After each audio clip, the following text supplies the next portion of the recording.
Welcome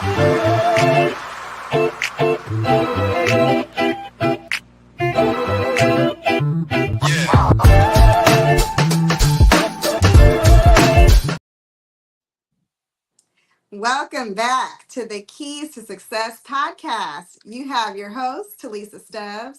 And of course, I have my beautiful co host, Deba Douglas. How's it going, girl? It's going wonderful. How are you doing today? I'm good. I'm good. We've been traveling back and forth and we're finally back home. And so, yeah, it feels good to just be back and rested and kind of settling back into things. You know what I mean? Right, right. I definitely want to hear all about like what you got going on. I know for the last couple of weeks we've had a guest, but today it's just you and I'm so excited about that. Me And too. we're going to be literally talking all about what are the tactics for finding a good tenant, if that's long term or midterm. So I'm really excited to literally dive in and talk about what that's going to look like. Me too, because I know that, everybody has different exit strategies. And Debbie, you focus on long-term rentals. I focus on more midterm rentals. And so I think that a lot of people want to know, like, okay, I have the property. Now that I have the property, how do I fill it up? And you can go about that in many different ways. And so I just kind of wanted to give the audience a little bit of what we do and hopefully share something with them that maybe they weren't doing before. Yeah, I would definitely. I think a lot of people would love to hear about midterm and long term, and what are those other little gems and little secrets that they don't really share and tell, because you can read stuff all day long, but until you meet someone that's really doing it, you really don't know what exactly to do. Exactly. Right. So you tell me what you want to do. If you want to go first, I know one thing. I have to change the privacy on my Facebook. So Okay, yes, please work on that. Okay, so I'll jump in and get started while you working on that. So I would say I am very I feel like I'm a good expert. I don't think I'm a full out expert, but I do have several rental properties, and most times I'm able to get my rental properties pretty much leased out within a couple weeks. I will say one of the software systems that I use to really help me manage all of my tenants and manage like trying to set up listings and things like that is I use Tenant Cloud. And Tenant Cloud is a great software system, especially if you manage your own rental properties. It is great because tenants can submit maintenance requests and you can see all the maintenance requests and you can see all that documentation, and then you can communicate with the tenants through Tenant Cloud. Another great thing I like that they can pay their rent through Tenant Cloud, which makes everything so much easier. My CPA is in love with me now because we used to use Excel and now we have like a full out system. So she loves that because it makes it easy for her to do her accounting for us. And literally, it's like everything in one. I can upload the lease agreements in there, and so if my tenants need to go set up their own water utilities, they can literally get the lease from there. We share documents. It just is an easy way for me to track. And I think that's always a good way of figuring out which way you want to do long term or midterm, is really figuring out what are the processes. yeah, I agree. Very similarly to Tenant Cloud, I use Rent Ready.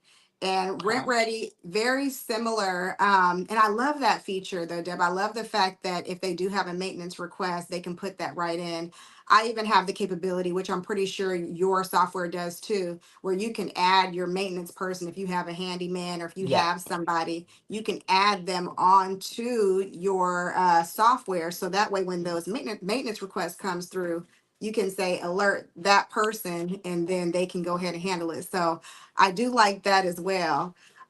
So when we're talking about Deba, like finding the tenants, I know that you have a team. So who in your team does the marketing? What does that marketing look like? What are all the different platforms that you guys market on? Can you elaborate on that for us?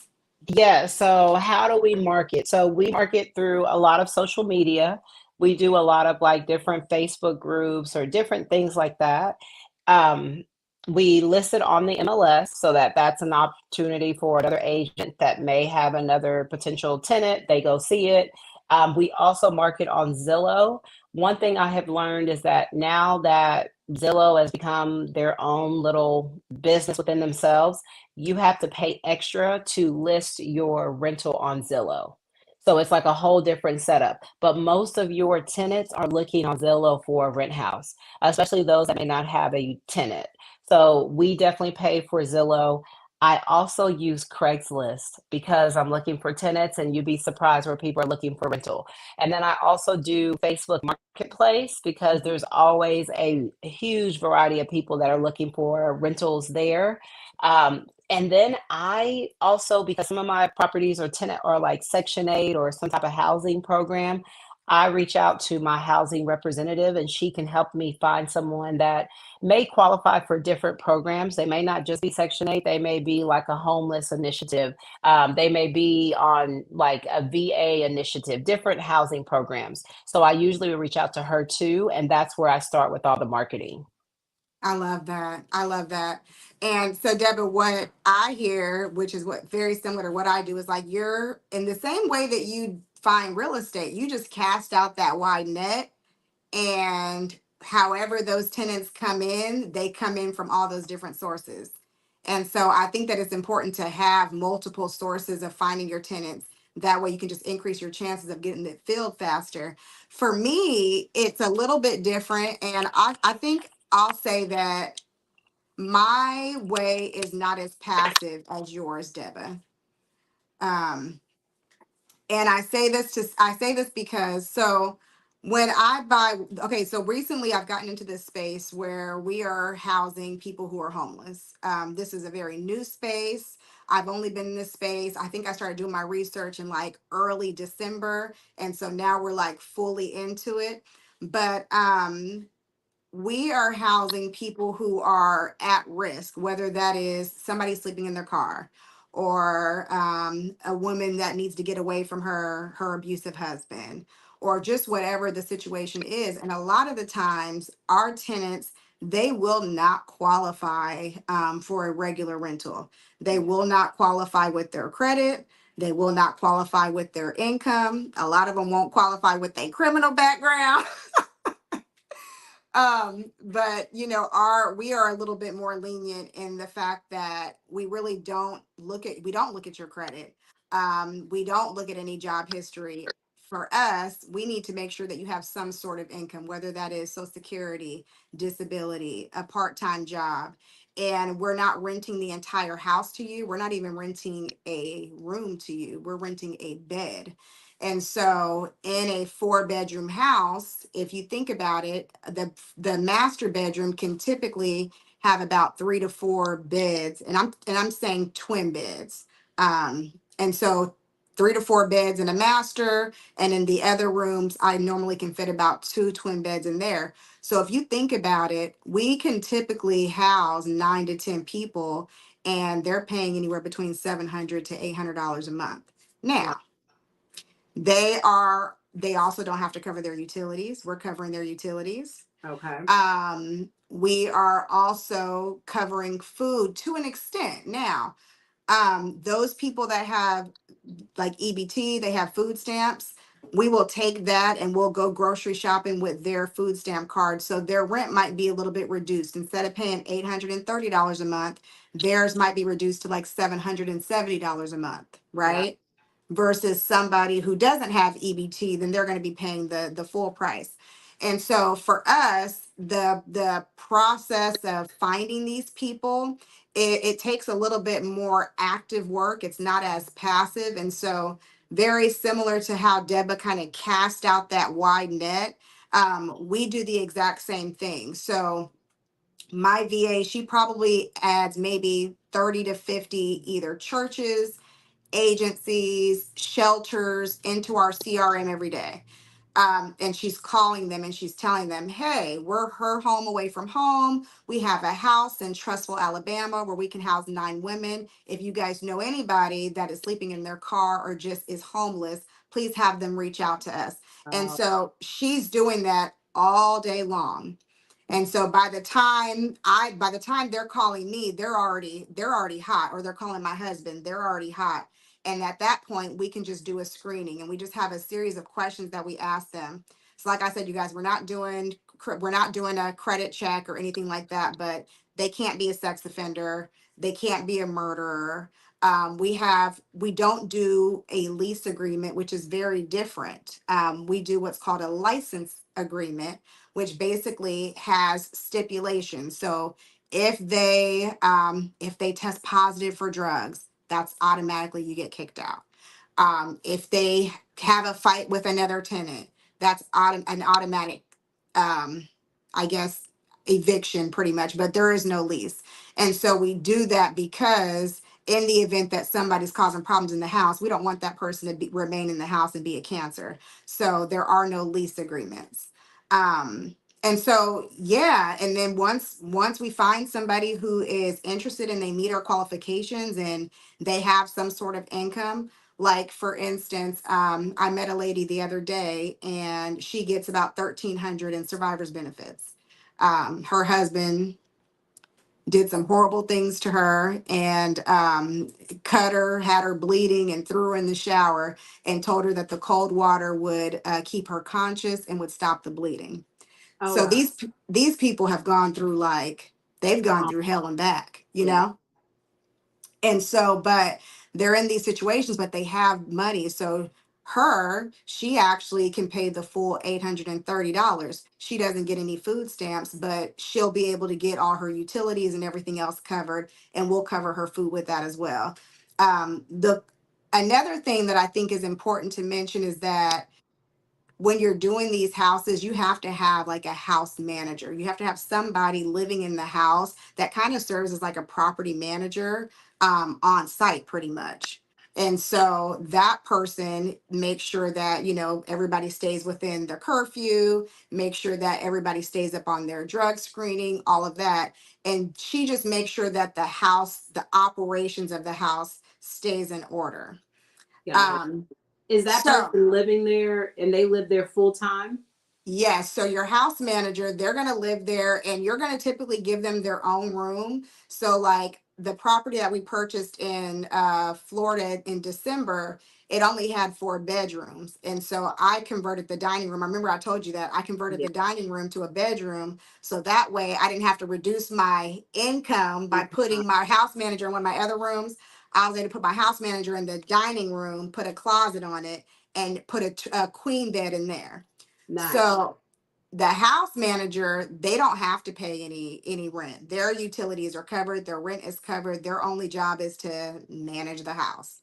And Right. so it really kind of puts you in this position where it can be passive. Once you found your team and once you found your right house manager and you have all your systems in place, it can be passive. But one thing that you don't have to worry about, Debit, that I do is that I have to constantly be marketing every single day. My VA has to constantly be marketing because somebody may be there and 3 months later they find another place. Well, I don't want to start marketing when that vacancy comes.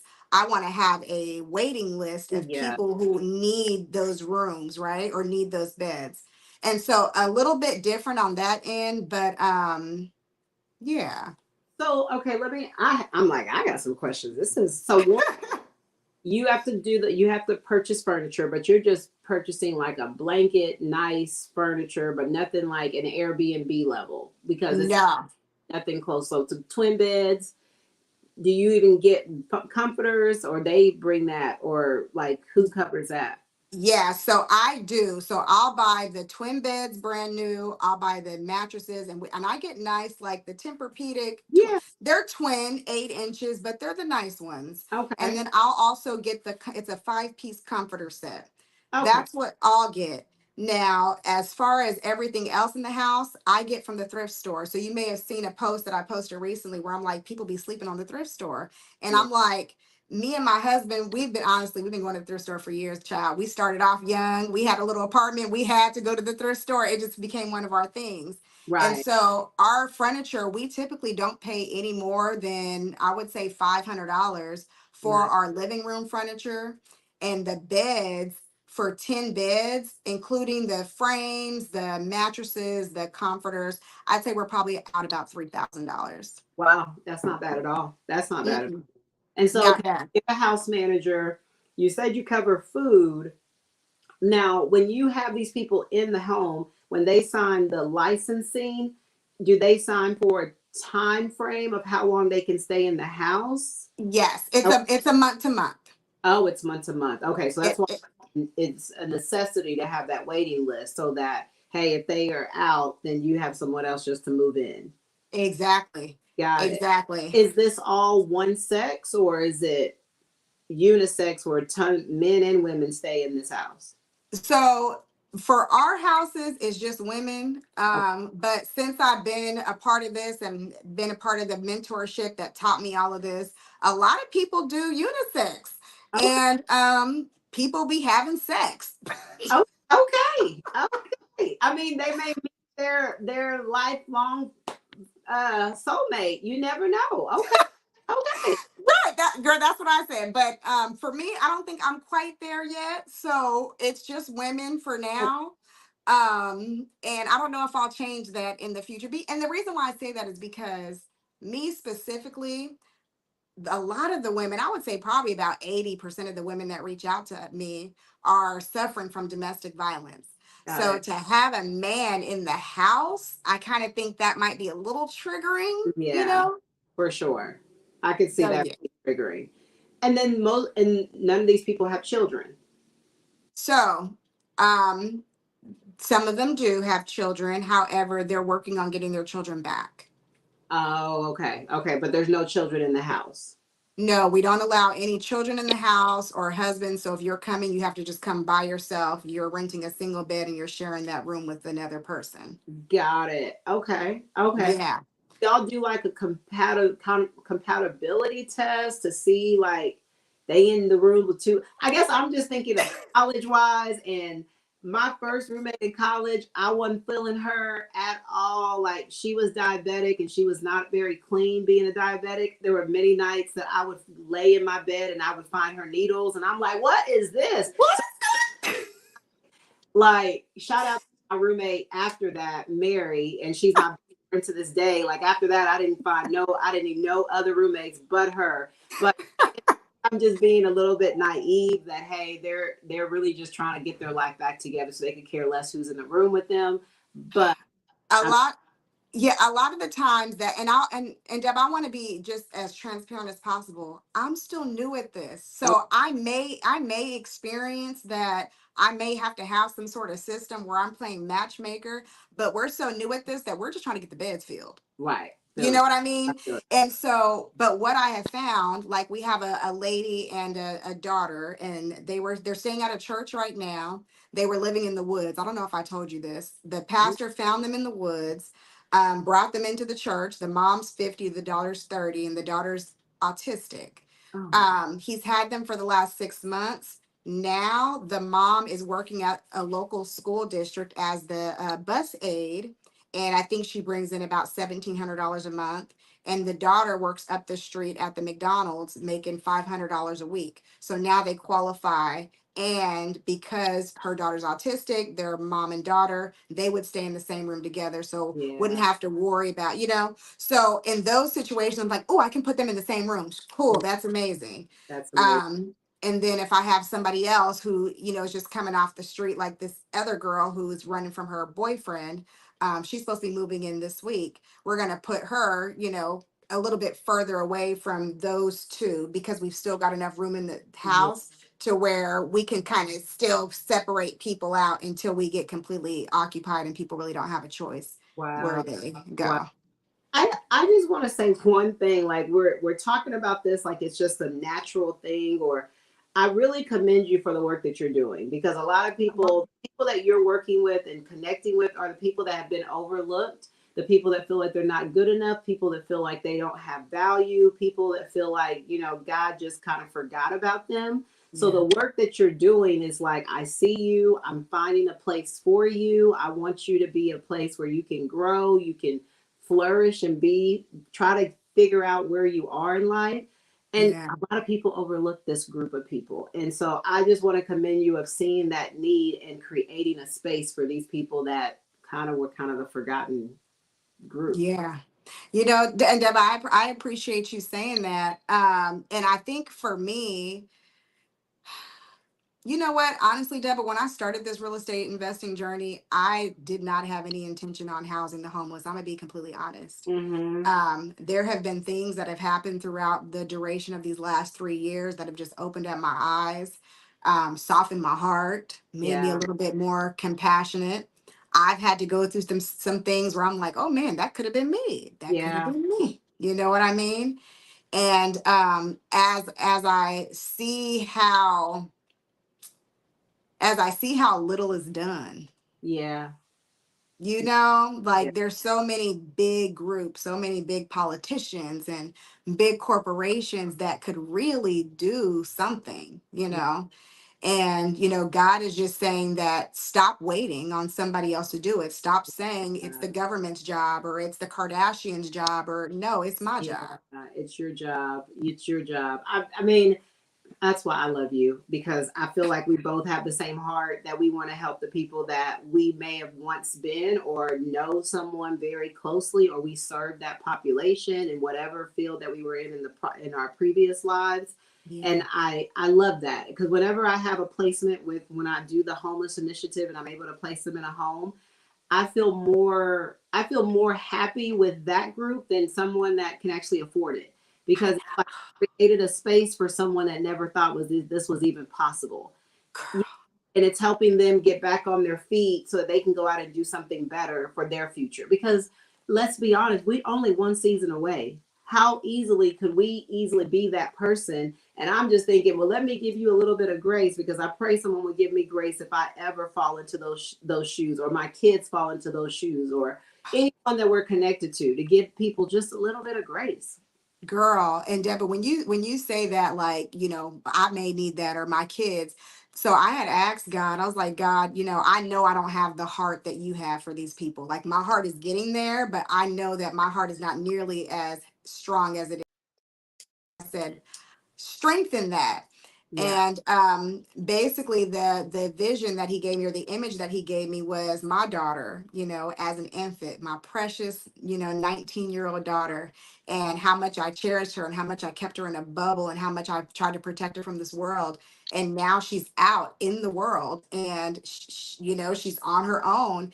And God just showed me that, Talisa, if your infant baby were to ever fall into drugs or were to ever get in a bad situation and needed a place to stay, you would want an organization such as something like what we have, where we're buying properties in nice, affluent neighborhoods, something she's used to. Yeah. She's used to living in a nice neighborhood, where you can go outside and jog and walk your dogs, and you got granite countertops and nice floor. Like, she's used to that. And so to be able to have that, to know that there are other people out there that would be able to provide that to my baby, God was saying that, Lisa, these are my infants. These Yeah. are my infants, and they need a place to live. Oh, And so I'm like, okay, God, so you working on my heart. yeah. I see what you do.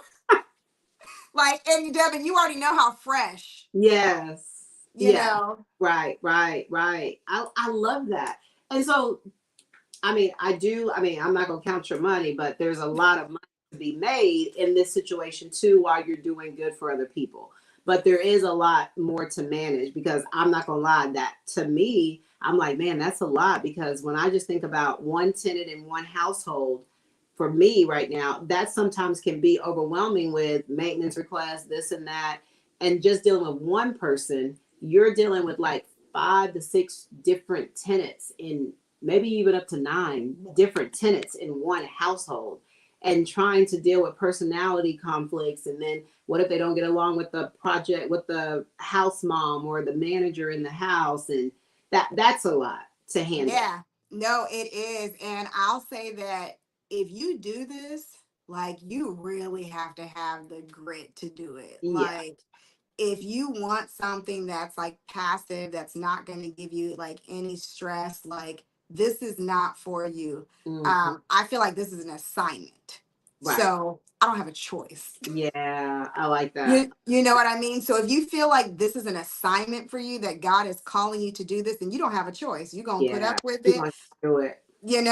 but I believe that when you have the, like I said, when you have the right people in place, you have the right systems and the policies and procedures, you can kind of mitigate some of that. So like I was saying, we have this licensing agreement that basically has all these rules. If you break any of these rules, you're out. You know, and so if you come in past the 11:59 curfew, you're out. If you cause a fight between the house manager or any of the other tenants, you're out. If you test positive for drugs or alcohol, you're out. And so we have these very strict guidelines. And so, and it's kind of like you get maybe one or two, but after that, Yeah, you're cut off. you're cut off, which is why I have to do a lot of heavy marketing so that I have that Mhm. list. So Right, I can say, okay, Susie's out. Boom. Let's bring in Joanne. Bring right. her on in, right? Okay, Because a lot of these women, they're staying at these shelters and the shelters will only allow them to be there for 90 days. right, So if they need a place to stay and I'm at full occupancy, they know, okay, I got 90 days to find me something. And I right, know that too. right. And then let me ask you this. Okay, so thinking about maintenance requests. For me, with my long term, they submit a maintenance request through Tenant Cloud, and then my VA will then connect them to the whoever the handyman is, and the handyman will go out, schedule that with them. Now, I one thing I've done recently that has really helped me save costs is that when a tenant submits a maintenance request, they have to pay a $65 maintenance fee before I send somebody out there. The reason why I did that is because I was feeling my tenants were taking full advantage of me because I am a good landlord. So if you call and say something's wrong, I will have somebody out there within 24 hours. But it was getting to the point that they were calling for frivolous things that didn't really that wasn't under the landlord. It was really more just their wear and tear and how they took care of the place. And so now that I've introduced a $65 maintenance request, my maintenance request went from maybe 10 maintenance requests a month to like one. And it's really major. So I'm saving money with that. So in your midterm, how do people submit maintenance requests? Yes. So the actual tenants who are living there, they would never submit a maintenance request. Okay. If it's something broken, they need to tell the house manager. The Yeah. house manager has access to that property on Rent Ready, and the house manager puts in the maintenance request. I shouldn't even be notified. I mean, obviously, I'm gonna see I'm gonna see it come through on my email, Right. whatever. But I shouldn't even be notified. The tenant tells the house manager plugs it in, the maintenance guy, and I hate to say this like I've been doing this because I haven't, but the last two properties that I've gotten, I've been lucky or I guess blessed enough to find maintenance men during my travels there Right. that only live between 5 to 10 minutes from the house. Nice. So I've been blessed. I don't know if that's going to happen all the time. Lord Jesus, I thank you. But they're 5 minutes up the road and their information, their email is already on Rent Ready and they're already notified. They know that they're on 24-hour on call. Nice. Nice. Okay. And so I'm gonna actually do that with I think I'm too OCD, but I'm gonna definitely say, hey, y'all get the emails and y'all handle it, and then send me the invoice in the back end, and then I'll dispute it if necessary. Yeah. yeah, Yeah. because I don't want to. I want. Yeah, Yeah. because our goal was we wanted to acquire 12 properties this year. Each property cash flowing at least $3,000 after all expenses, so that we could have a passive income of at least $40,000 by the end of this year. I So love. our goals are very specific. So even when we're buying these properties, we're only buying 4 bedrooms and up. We're Right. only buying properties that are not in an HOA. We're Right. only buying properties with a lot of driveway space. Right. Right. And I'm only buying properties subject to because I don't need my entry fee to be ridiculous. So Absolutely. when I have my private money lender who's lent me $70,000 to get into this deal, to get furniture so I can have reserves, I can set my private money lender up on quarterly interest payments, which lets me know that, okay, I at least have 3 months before to get this house like fully occupied before I have to pay my private money lender their first Right. interest disbursement. Okay. I like that. I You like that. know? I like that. So yeah, it's a whole thing. But I mean, if you're looking to give back, if you're looking to serve a different demographic of people that might be a little bit more difficult to, and I wouldn't even say difficult, really. They're just not really, they're just frowned upon by society. That's just really all. I'm meeting these people. There's not really a whole lot different between me and them, to be honest. Absolutely. Maybe I'm crazy, but That's true. There's not that. What I mean, when I'm working with my homeless families, ain't too much difference. We both got families. We want the best for our families, and it's just the choices that we chose to make. And some of it was because they just didn't know any other way. that's it. I mean, that's it. I mean, and a lot of the women that we get, it's because of love. Like they Yeah. fell in love, and who Yeah. hasn't? Right. Right. You just like stop falling in love and buy real estate. Like Right. just focus. Please, Like please. tunnel vision. Focus. Focus. Stop Right. chasing that love. Oh, that's so funny. That's so funny. Okay. So, What other tactics do you do when just thinking about midterm? What other items do you think about and do?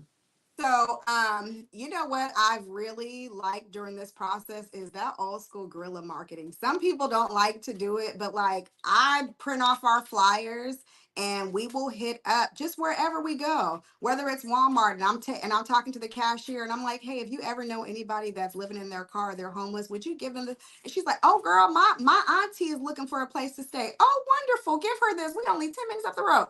So like I am constantly like I got my flyers in my car. Anybody can get it. Yeah. Yeah.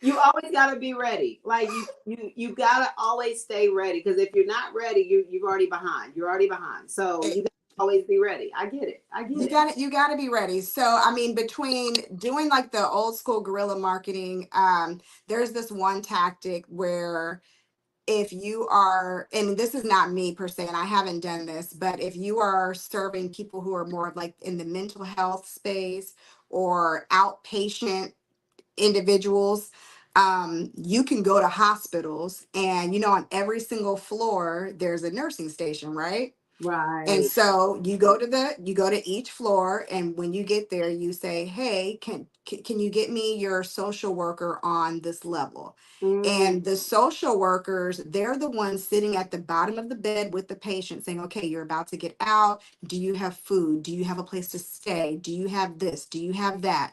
So you go to each one and say, "Hey, my name is Tilisa. We have a house right up the street where we are housing, mental health patients. If you ever have any of your outpatients that need a place to stay, I'd love to give you my flyer." And then you go to the next level and do the same thing to that social worker and the next level and however many levels that hospital right. has. Right. I love Yeah. that because you're just using all the resources that are readily already available, and you're Ex- just connecting people on the other side.